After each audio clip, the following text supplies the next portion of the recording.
Cuenta de Google es tu relación con muchos de los servicios que usas a diario en tu tableta, portátil o smartphone, tu correo, tu calendario, las contraseñas de todos los sitios web que visitas, todos tus contactos, tus fotos y mucho más.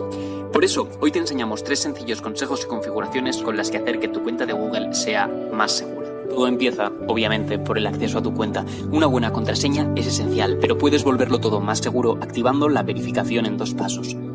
Para ello, ve a Gestión de la cuenta, accede a Inicio de sesión y seguridad, Verificación en 2 pasos y pulsa Empezar. Tu cuenta recoge información sobre la actividad en multitud de servicios. Si quieres asegurarte de que esa información no es compartida con otras aplicaciones, puedes desactivarlo.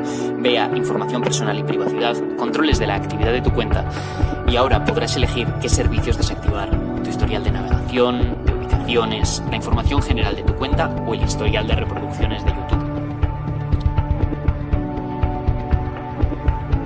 Hemos visto que puedes limitar la información que se guarda en tu cuenta de Google, pero también puedes desactivar directamente algunos de los servicios que tienen acceso a ella.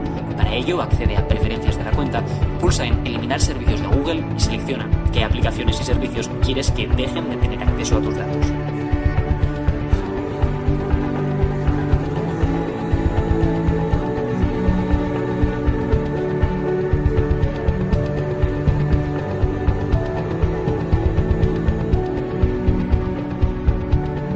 Para más información sobre la seguridad de tu cuenta de Google, visita myaccount.google.com/security, sigue las recomendaciones de la Oficina de Seguridad del Internauta o consulta con tus hijos o nietos.